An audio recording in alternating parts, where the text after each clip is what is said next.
نحمده ونصلي على رسوله الكريم أما بعد فأعوذ بالله من الشيطان الرجيم بسم الله الرحمن الرحيم رب اشرح لي صدري ويسر لي أمري واحلل عقدة من لساني يفقهوا قولي يا أيها الناس أنتم الفقراء إلى الله والله هو الغني الحميد إن يشأ يذهبكم وَيَأْتِ بِخَلْقٍ جَدِيدٍ وَمَا ذَلِكَ عَلَى اللَّهِ بِعَزِيزٍ وَلَا تَزِرُ وَازِرَةٌ وِزْرَ أُخْرَى وَإِن تَدْعُ مُثْقَلَةٌ إِلَى حِمْلِهَا لَا يُحْمَلْ مِنْهُ شَيْءٌ وَلَوْ كَانَ ذَا قُرْبَى إِنَّمَا تُنذِرُ الَّذِينَ يَخْشَوْنَ رَبَّهُم بِالْغَيْبِ وَأَقَامُوا الصَّلَاةَ وَمَن تَزَكَّى فَإِنَّمَا يَتَزَكَّى لِنَفْسِهِ وَإِلَى اللَّهِ الْمَصِيرُ وَمَا يَسْتَوِي الْأَعْمَى وَالْبَصِيرُ وَلَا الظُّلُمَاتُ وَلَا النُّورُ وَلَا الظِّلُّ وَلَا الْحَرُورُ وَمَا يَسْتَوِي الْأَحْيَاءُ وَلَا الْأَمْوَاتُ إِنَّ اللَّهَ يُسْمِعُ مَن يَشَاءُ وَمَا أَنتَ بِمُسْمِعٍ مَّن فِي الْقُبُورِ إِنْ أَنتَ إِلَّا نَذِيرٌ إِنَّا أَرْسَلْنَاكَ بِالْحَقِّ بَشِيرًا وَنَذِيرًا وَإِن مِّنْ أُمَّةٍ إِلَّا خَلَا فِيهَا نَذِيرٌ وَإِن يُكَذِّبُوكَ فَقَدْ كَذَّبَ الَّذِينَ مِن قَبْلِهِمْ جَاءَتْهُمْ رُسُلُهُم بِالْبَيِّنَاتِ وَبِالزُّبُرِ وَبِالْكِتَابِ الْمُنِيرِ ثُمَّ أَخَذْتُ الَّذِينَ كَفَرُوا فَكَيْفَ كَانَ نَكِيرِ صدق اللہ العظیم۔ شروع کرتی ہوں اللہ کے نام سے جو بے انتہا مہربان نہایت رحم فرمانے والا ہے۔ لوگو تم ہی اللہ کے محتاج ہو اور اللہ تو غنی و حمید ہے۔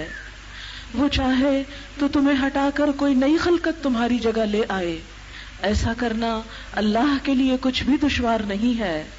کوئی بوجھ اٹھانے والا کسی دوسرے کا بوجھ نہ اٹھائے گا، اور اگر کوئی لدا ہوا نفس اپنا بوجھ اٹھانے کے لیے پکارے گا تو اس کے بوجھ کا ایک ادنا حصہ بھی بٹانے کے لیے کوئی نہ آئے گا، چاہے وہ قریب ترین رشتہ دار ہی کیوں نہ ہو۔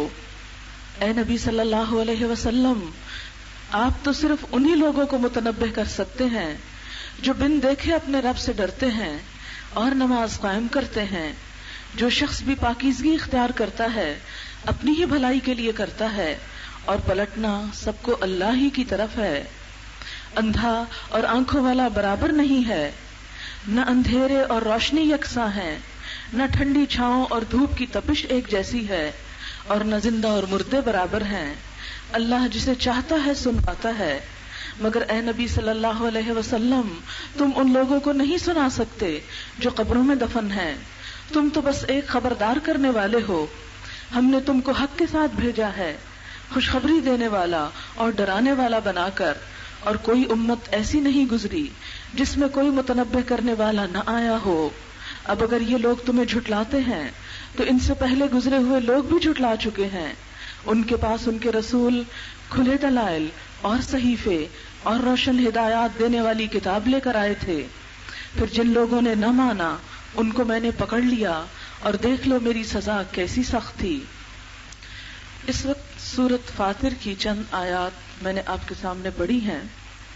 سورۃ فاطر سورۃ یاسین سے ایک سورت پہلے کی سورت ہے۔ اس میں اللہ تعالیٰ تمام انسانوں سے مخاطب ہیں۔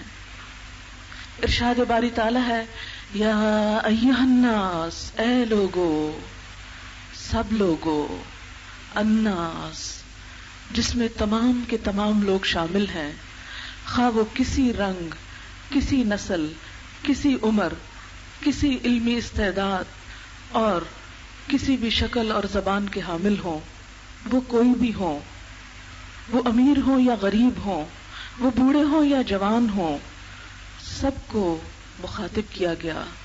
سب کے لیے اللہ کی پکار ہے، یا ایھا الناس، اے لوگو، اور ہمیں اس کا جواب دینا ہے۔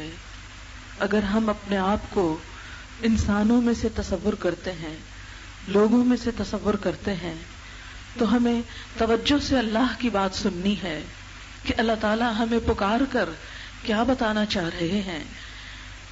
اللہ تعالیٰ فرماتے ہیں یا ایھا الناس انتم الفقراء الی اللہ، اے لوگو تم سب اللہ کے محتاج ہو، تم سب کو اللہ کی ضرورت ہے، اور اللہ واللہ هو الغنی الحمید، اللہ وہ بے نیاز تعریف والا ہے، یعنی اسے تمہاری ضرورت نہیں، تمہیں اس کی ضرورت ہے، تمہیں اس کی طرف توجہ دینا ہے، تمہیں اس کے آگے جھکنا ہے، تمہیں اس کو خوش کرنا ہے، اس لیے کہ تمہارا سارا نفع نقصان سب کا سب، تمہاری زندگی اور موت، تمہارا رزق، سب کچھ اس کے ہاتھ میں ہے، ہر چیز کا مالک، ہر چیز پہ قدرت رکھنے والا وہی ہے، اس لیے تمہاری یہ ضرورت ہے کہ تم اپنے رب کی طرف رجوع کرو اور اس سے غافل ہو کے زندگی بسر نہ کرو، تم آئے اسی کی طرف سے، تمہیں جانا اسی کی طرف ہے، تمہیں زندگی اس نے دی ہے، تمہیں جسم اس نے دیا، یہ آنکھیں اور کان اور دل اور دماغ اسی کا دیا ہوا ہے، تمہارے پاس جو مال ہے وہ بھی اسی کا دیا ہوا ہے، جو کھاتے ہو اسی کا کھاتے ہو، جو پہنتے ہو اسی کا دیا ہوا پہنتے ہو، یہ زندگی اسی وقت تک ہے جب تک اس کا اذن ہے، اور اگر اس کی طرف سے زندگی کے ختم ہونے کی بات آ جائے تو تم میں سے کوئی ایک لمحہ بھر اپنی زندگی کو بڑھا نہیں سکتا، تم اسی کے محتاج ہو، تمہیں اسی کی طرف رجوع کرنا ہے، تمہاری بھلائی اسی میں ہے کہ جو کچھ اس نے تمہیں دیا ہے، جو نعمتیں اس نے تمہیں عطا کی ہیں، ان نعمتوں کو اسی کے خوشی کے کاموں میں، اسی کی رضا کے کاموں میں استعمال کرو، تاکہ پھر جواب میں، جزا میں اس سے کئی گنا زیادہ نعمتیں پا سکو۔ اور اگر آج تم نے اس کی طرف توجہ نہ دی تو کل جب تم اس کے پاس حاضر ہوگے تو پھر تمہارے ساتھ کون ہوگا؟ تمہیں اس کی پکڑ سے بچانے والا، تمہیں چھڑانے والا کوئی بھی نہیں۔ یا ایھا الناس انتم الفقراء، اے لوگو تم سب محتاج ہو، سب کمزور ہو، عاجز ہو، اس کے آگے تمہاری کوئی حیثیت نہیں، تم اس پر بازی نہیں لے جا سکتے، تم اس کا مقابلہ نہیں کر سکتے، تم اس کو ہرا نہیں سکتے، تم اس سے بھاگ کر کہیں نہیں جا سکتے، تم اس سے کہیں چھپ نہیں سکتے، تم سب اس کے سامنے ہو، وہ تمہارے ساتھ ہے جہاں کہیں تم ہو، تم زمین کی کسی تہہ میں چھپ جاؤ یا آسمان کی طرف اڑ جاؤ یا پانی میں چلے جاؤ، جہاں بھی تم ہوگے وہیں سے وہ تم کو ڈھونڈ نکالے گا، وہ تم کو پالے گا۔ اس کی طرف اگر نہیں آتے تو تم آخر بھاگ کر کہاں جاؤ گے، کہاں سے چھپ سکو گے؟ اور پھر تمہاری ہر چیز اس کے سامنے ہے، اس کے سامنے کسی کا کوئی جھوٹ نہیں چلے گا، کوئی بہانہ کام نہیں آئے گا، کوئی سفارش نہیں چلے گی، کوئی چھڑا نہیں سکے گا، تمہیں ان نعمتوں کا حساب دینا ہوگا، جو کچھ تم نے اس سے لیا اس کے بارے میں اس کو بتانا ہوگا۔ یا ایھا الناس انتم الفقراء الی اللہ، اے لوگو تم سب اللہ کے محتاج ہو۔ انسان اپنی حقیقت پر غور تو کرے، ماں کے پیٹ میں کس کمزور حالت میں اس نے ہماری ابتدا کی، انسان کس چیز سے بنا؟ ایک نطفے سے، اتنی باریک چیز سے کہ ایک آنکھ بظاہر اس کو عام حالات میں دیکھ بھی نہیں سکتی، اتنی چھوٹی چیز سے، اتنے حقیر پانی سے انسان کی ابتدا ہوئی، انسان کچھ بھی نہ تھا۔ جیسا کہ اللہ تعالیٰ فرماتے ہیں هل أتى على الإنسان حين من الدهر لم يكن شيئا مذكورا، کیا انسان پر زمانے کا ایک بڑا وقت نہیں گزرا کہ جب وہ کوئی قابل ذکر چیز بھی نہ تھا، اس کا کوئی نام نہ تھا، اس کا کوئی وجود نہ تھا، اس کی کوئی ہستی نہ تھی۔ پھر اللہ تعالیٰ نے ہمیں ماں کے پیٹ میں کس حالت میں پروان چڑھایا کہ ایک کے بعد ایک حالت میں خطرہ تھا کہ ہم ختم ہو جاتے اور ہم اس طرح مکمل انسان کے طور پر دنیا میں نہ آتے۔ ہم نے اس کو کیا دیا، کیا خرچ کیا ہم نے یا ہمارے والدین نے کہ ہمیں دیکھنے کے لیے بہترین آنکھیں ملی، بولنے کو زبان ملی، سننے کو کان ملے، سمجھنے کو دل اور دماغ ملا، کام کرنے کو ہاتھ پاؤں ملے، بھاگ دوڑ کرنے کے لیے جسم ملا، اور پھر زندگی کی ساری نعمتوں سے ہم لطف اٹھا رہے ہیں۔ ان سب چیزوں میں کون سی چیز ہماری اپنی بنائی ہوئی ہے؟ اپنے ناک پر کبھی ہم نے غور کیا کہ کس طرح چہرے پر ابھرا ہوا ہے، کوئی جوڑ نظر نہیں آتا، کس طرح اٹھا ہوا ہے، کہیں کوئی آپ کو لکیر نظر نہیں آئے گی کہ کہیں جوڑ کا نشان ہو، کہیں ایسا نہیں ہوا کہ آپ کا ناک کسی چیز کو لگے اور وہ ٹوٹ کے گر جائے۔ کس بہترین طریقے سے اس نے جوڑ دیا۔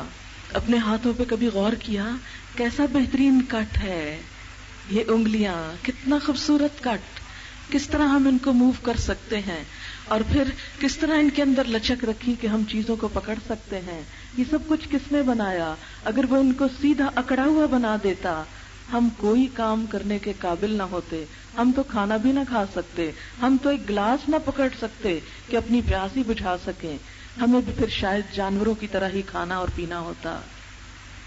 لیکن اس نے ہمیں کتنی بہترین چیزوں سے نوازا۔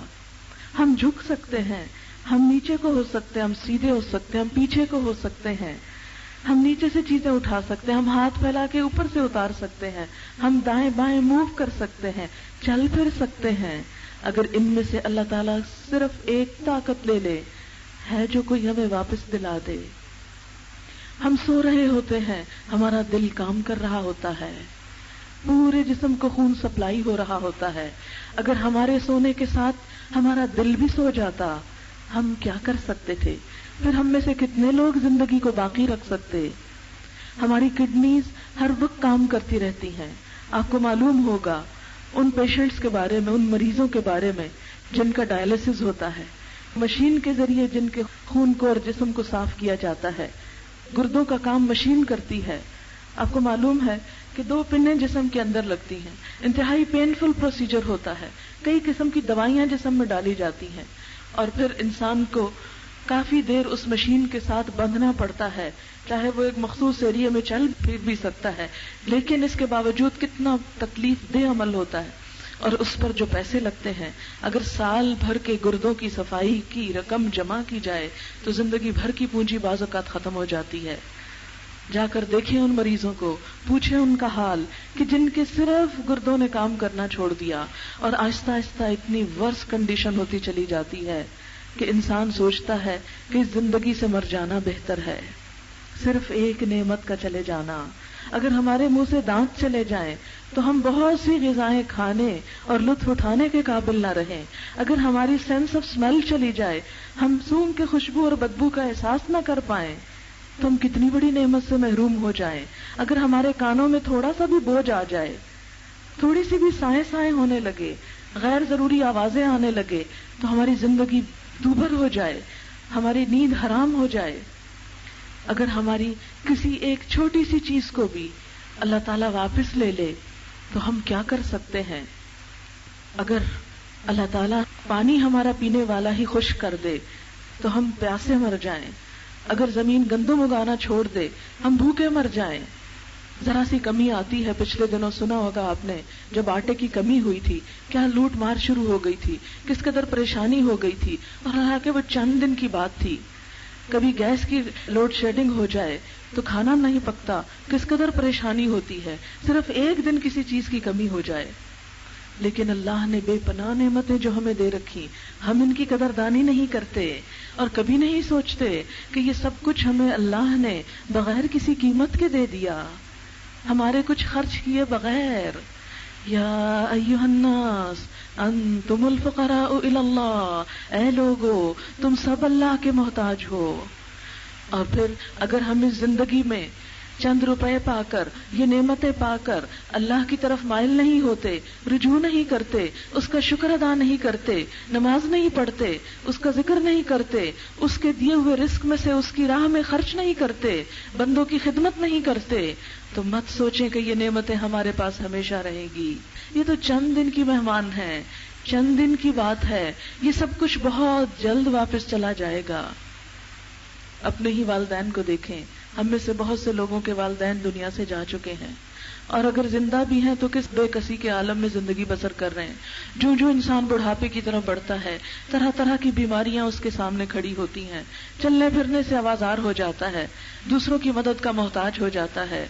کس طرح جیتے جاگتے انسان، وہی والدین جو ہر وقت ہمیں بہترین باتوں کی نصیحت کرتے ہیں، اپنی ہی عقل و ہوش و حواس کھو بیٹھتے ہیں اور بالکل محتاج ہو کر رہ جاتے ہیں۔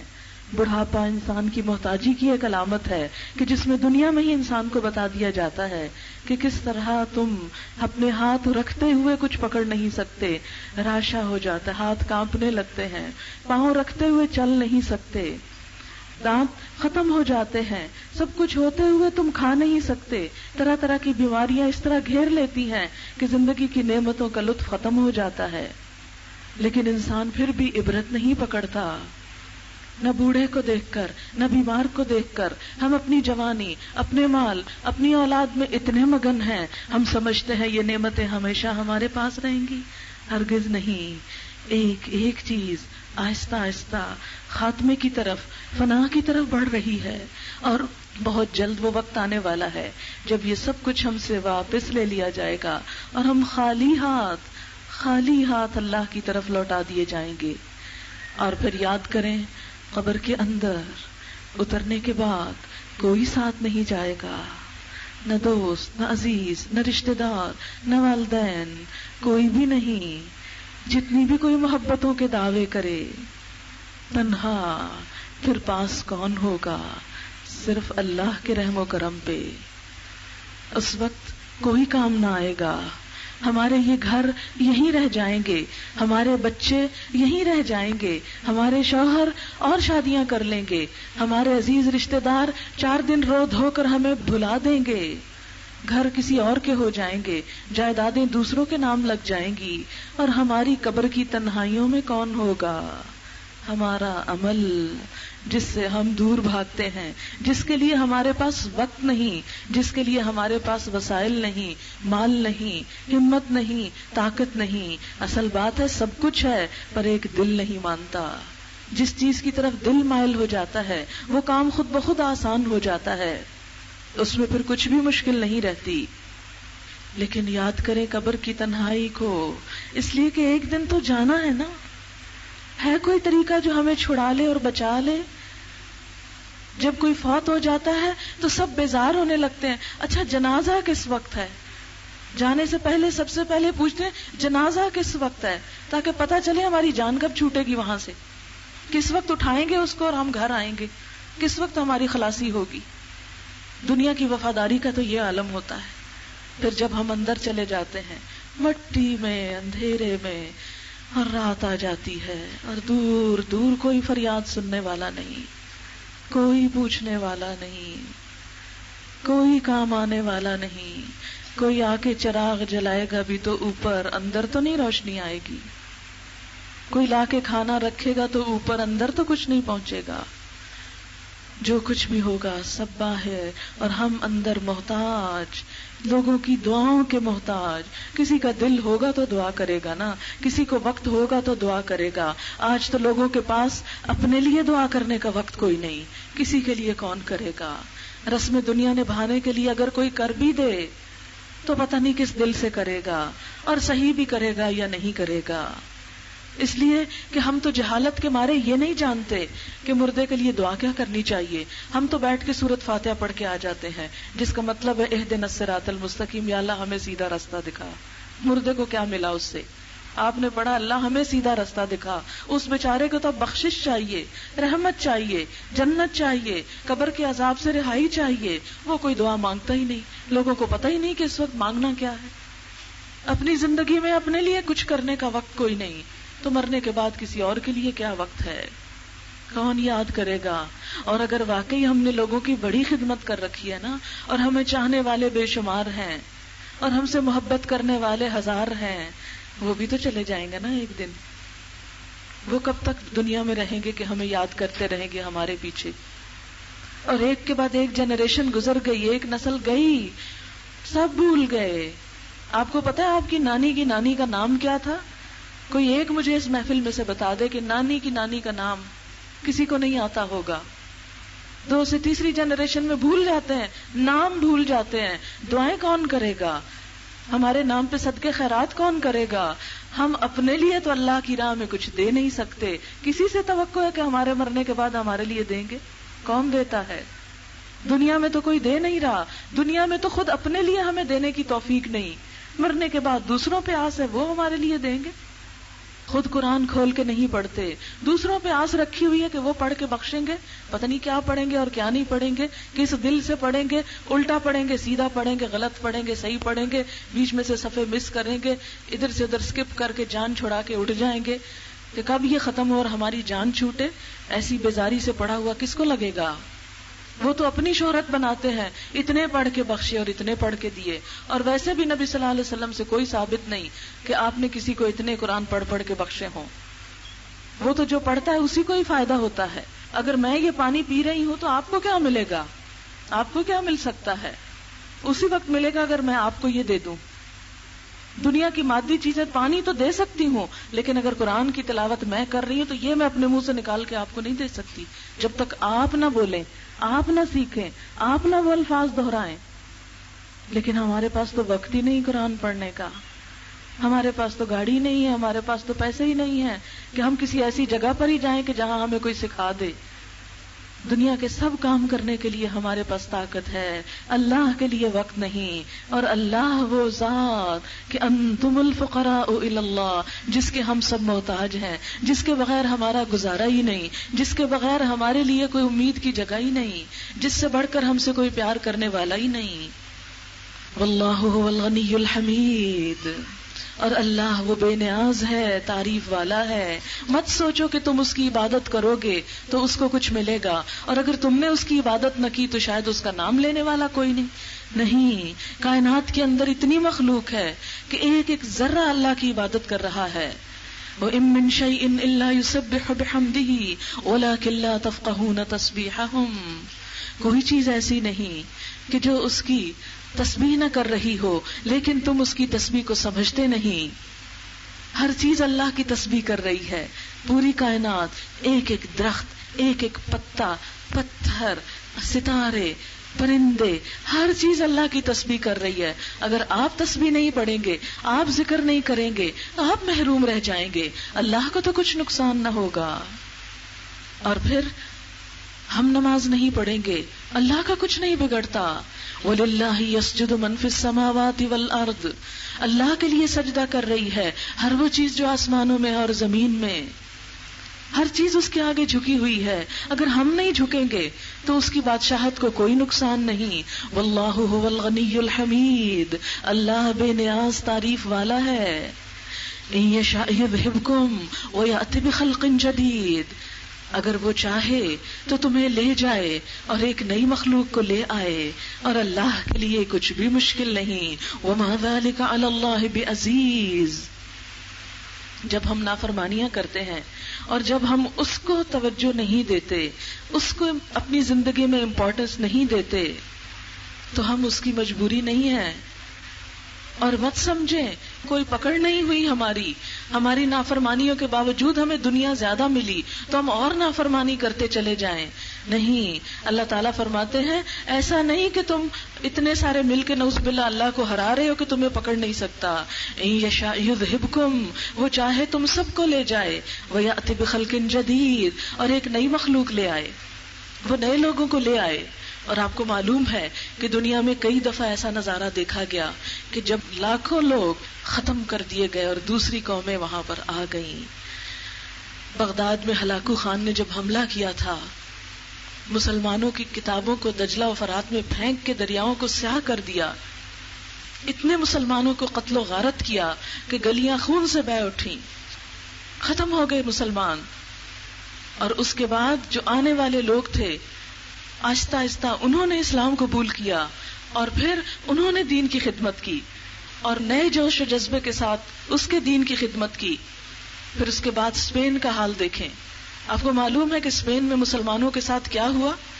ان کی کتابیں جو لاکھوں میں تھیں، ان کی کتابوں کے ڈھیر لگائے گئے اور ان ڈھیروں کو جلایا گیا اور ان کے شعلوں میں کئی ہزار مسلمانوں کو زندہ جلایا گیا۔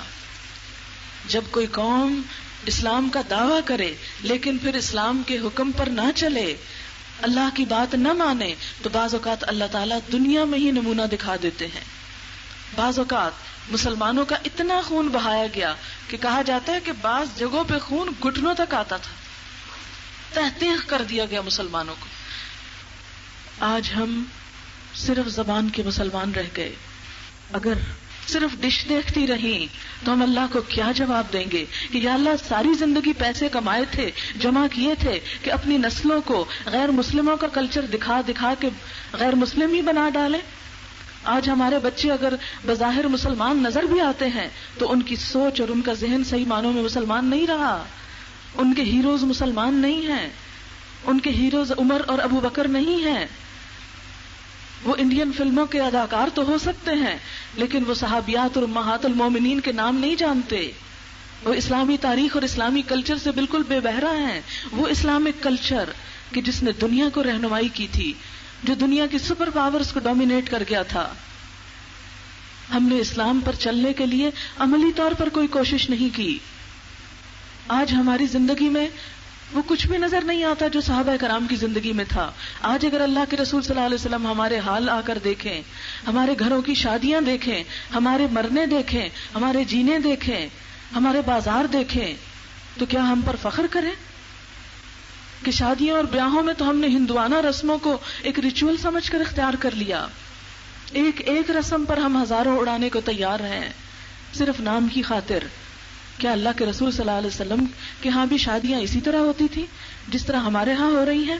کیا ان کے ہاں بھی مرنے کے بعد اسی طرح بڑے بڑے کھانے پکتے تھے اور ہزاروں روپے لٹائے جاتے تھے اور ایک دوسرے کا مقابلہ کیا جاتا تھا؟ کیا اللہ کے رسول صلی اللہ علیہ وسلم نے بھی کسی کے مرنے پر 40 دن کے بعد کارڈ تقسیم کیے اور کھانے پکوائے؟ ہم کن کاموں میں اپنا پیسہ برباد کر رہے ہیں؟ کیوں نہیں اس پیسے کو ہم تعلیم کے لیے استعمال کرتے؟ کیوں نہیں اس پیسے کے ذریعے ہم امت مسلمہ کو ایجوکیٹ کرتے، ان کے لیے قرآن کی تعلیم کا بندوبست کرتے؟ اور پھر اگر اسی حال میں ہماری زندگی گزر گئی تو دیکھیں پھر ہوتا ہے کیا آگے۔ فرمایا وَلَا تَزِرُ وَازِرَةٌ وِزْرَ أُخْرَىٰ، قیامت کے دن کوئی کسی کا بوجھ نہیں اٹھائے گا۔ آج ہم غلط کام کرتے ہیں نا تو کہتے ہیں فلانا بھی تو کر رہا ہے، ہم نے کر لیا تو کیا ہوا؟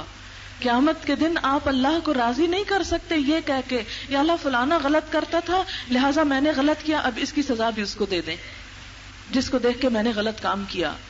نہیں، لا تزر وازرۃ وزر اخرى وان تدع مثقلۃ الى حملها لا يحمل منه شيء ولو كان ذا قربى۔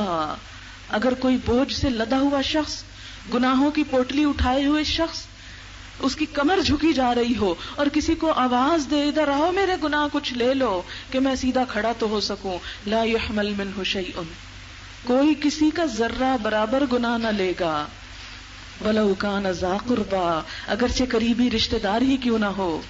اور جیسا کہ آپ جانتے ہیں قرآن پاک میں آتا ہے یوم یفر المرء من اخیہ وامہ وابیہ وصاحبتہ وبنیہ لکل امرئ منہم یومئذ شأن یغنیہ، جس دن انسان بھاگے گا، منہ پھیر جائے گا، کس سے؟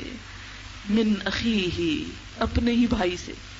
اگر دیکھے گا نا اپنا بھائی مصیبت میں گرفتار ہے، بھاگ نکلے گا۔ آج آپ نے دیکھا کہ دنیا میں بھی بہن بھائی جب مصیبت میں ہوتے ہیں تو عموماً رشتہ دار ملنا جلنا ہی چھوڑ دیتے ہیں، عموماً رشتے ہی ختم کر دیتے ہیں۔ اگر کوئی بہن بھائی غریب ہو تو کسی کو بتاتے ہی نہیں فلاں ہماری بہن ہے یا بھائی ہے، وہ ہمارے لگتے ہی کچھ نہیں ہوتے۔ پھر یہ دنیا کا حال ہے۔ کوئی عورت بیوہ ہوتی ہے تو آپ دیکھیں کہ اس کا اور اس کے بچوں کا پھر کیا حال ہوتا ہے، کس طرح رشتہ دار منہ موڑ جاتے ہیں، اپنے بھی پرائے ہو جاتے ہیں۔ یہ دنیا میں بھی ہوتا ہے۔ تو قیامت کے دن تو لازمن ہوگا، اس لیے کہ ہر شخص پریشان ہوگا کہ میری بچت ہو جائے، چاہے اس کے بدلے مجھے اپنی اولاد ہی جہنم میں پھینکنی پڑے۔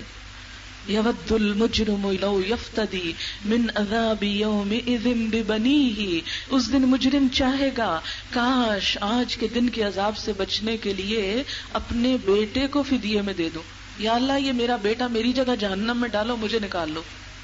وصاحبتہ، اپنی بیوی کو، وفصیلتہ التی تؤویہ، وہ قبیلہ جو اسے پناہ دیتا کہ یا اللہ ان سب کو لے لو، میرا پورا خاندان لے لو اور مجھے چھوڑ دو۔ یوم یفر المرء من اخیہ، اپنے بھائی سے بھاگے گا۔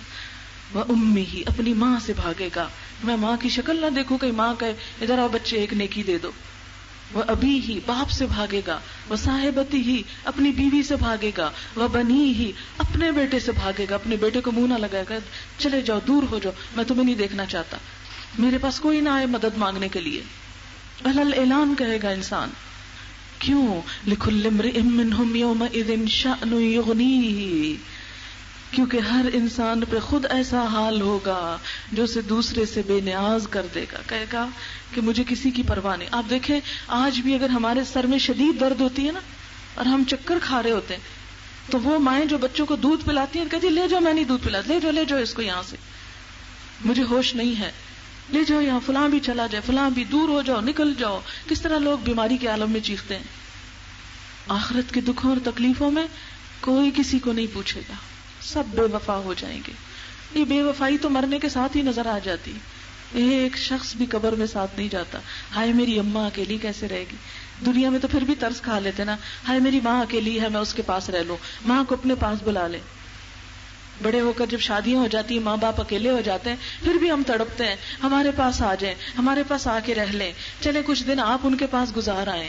لیکن جب ماں باپ مرتے ہیں کوئی بچہ ساتھ نہیں جاتا، جتنا مرضی چیخے چلا بس قبر تک چیختے چلاتے پھر گھر آ جاتے ہیں.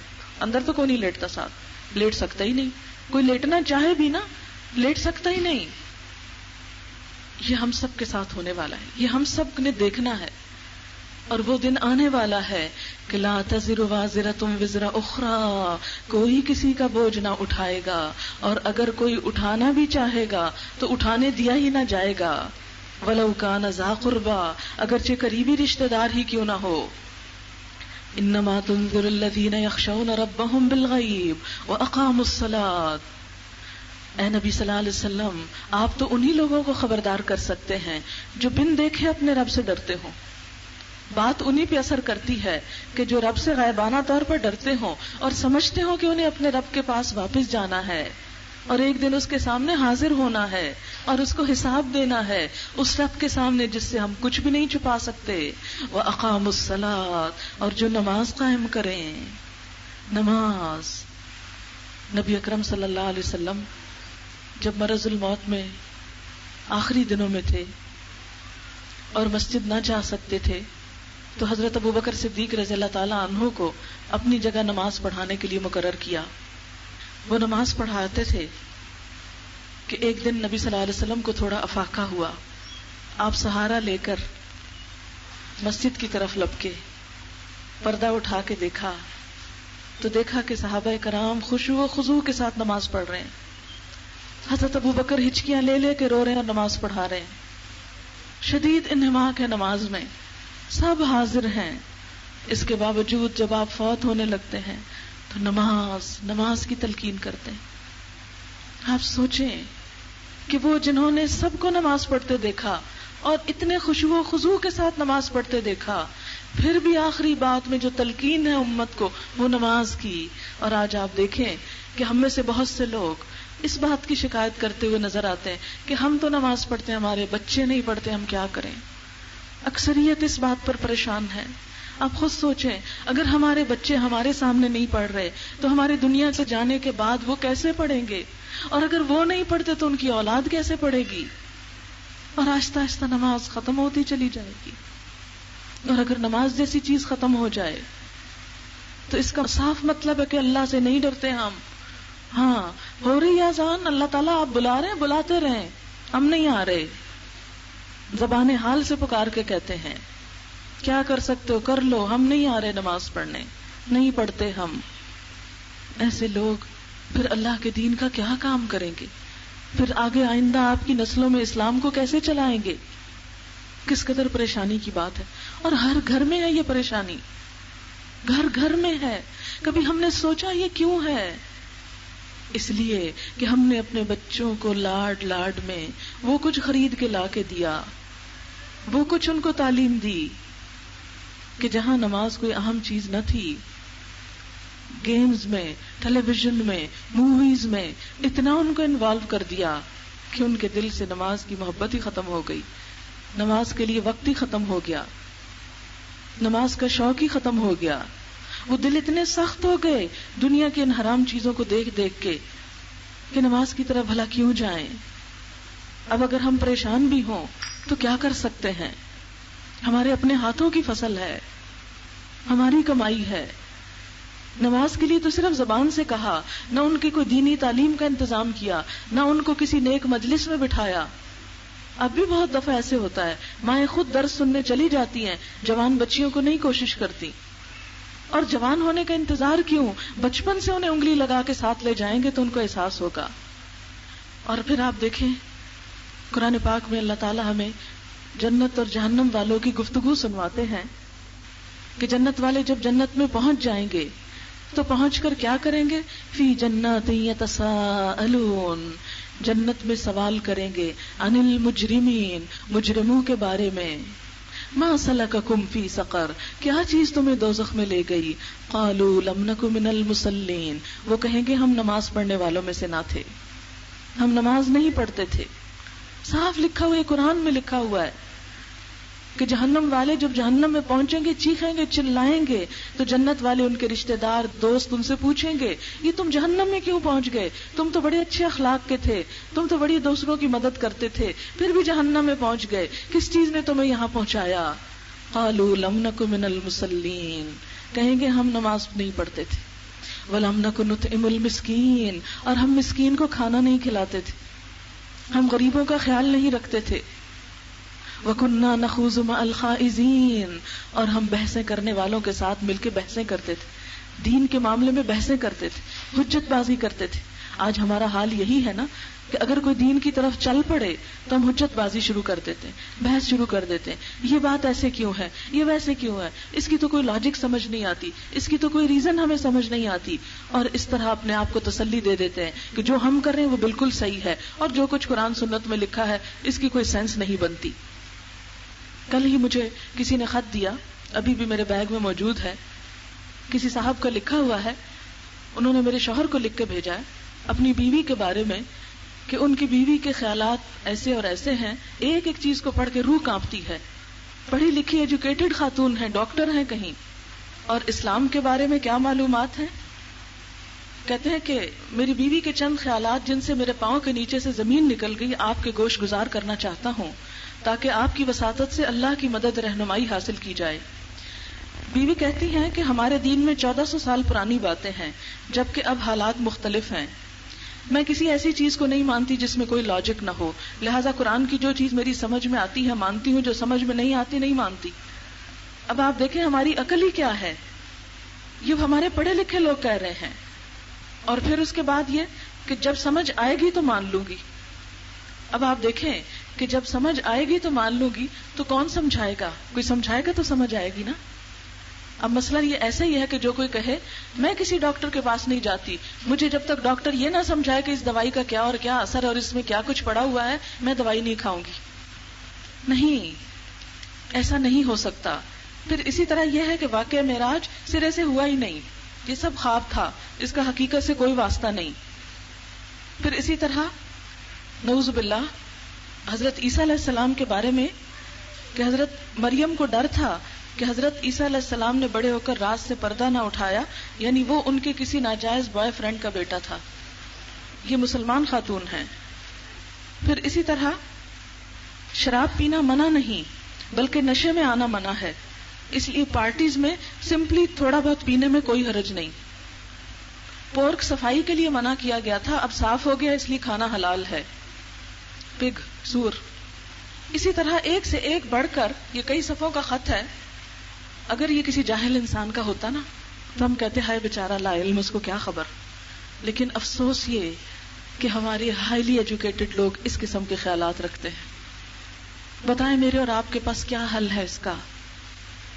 یہی نا کہ قرآن کی تعلیم کو عام کریں، کثرت کے ساتھ لوگوں تک اس کتاب کو پہنچائیں تاکہ لوگوں کو اس کی لاجک سمجھ آئے. ویسے بات یہ ہے کہ ایمان لاجک نہیں مانگا کرتا. ایمان کا کیا مطلب ہے کہ سمجھ میں آیا ہے یا نہیں آیا ہم اس کو مان لیں. آپ دیکھیں کہ جب ہم بیمار ہوتے ہیں اگر ڈاکٹر یہ ریکمینڈ کرے کہ آپ کا علاج آپریشن ہے تو ہم اس سے لاجک مانگتے ہیں. ہم اس سے بحث کرتے ہیں، جرح کرتے ہیں کہ آپ نے کیسے کہہ دیا آپریشن ہے اور آپ کیسے آپریشن کریں گے، پہلے مجھے سارا سمجھائیں پھر میں آپریشن کرواؤں گا. نہیں، ہم کہتے ہیں شکر ہے کہ پتہ چل گیا اس کو بیماری کا، حالانکہ پتہ نہیں چلا یا نہیں، لیکن ایمان لاتے ہیں اس پہ، اور پھر جا کر ہسپتال میں لیٹ جاتے ہیں، ہمیں بے ہوش کر دیتے ہیں. وہ چھری چاقو لے کر جیسے چاہیں چیریں پھاڑیں، جو چاہے نکالیں، جو چاہے ڈالیں، ہم ان کے سامنے آمنا صدقنا سر تسلیم خم کر کے بیٹھے ہوئے ہیں. دنیا کے معاملے میں تو ہم کوئی لاجک نہیں مانگتے، دین کے معاملے میں ہم لاجکس کیوں مانگتے ہیں؟ اس کا یہ مطلب نہیں کہ لاجک نہیں ہونی چاہیے، ہونی چاہیے، لیکن جو جانتا ہے اسے پہنچانا تو چاہیے. اب مثال کے طور پر اگر میں بتانے والی ہوں تو آپ کا بھی کچھ فرض بنتا ہے کہ اگر میں اسلام آباد سے آئی ہوں تو آپ لوگ فیصل آباد سے صبح نیند سے اٹھ کے یہاں پر آ جائیں. لیکن کتنے ہی لوگ ہوں گے آج کہ جن کو پتا ہوگا اور پھر بھی وہ نہیں آئے.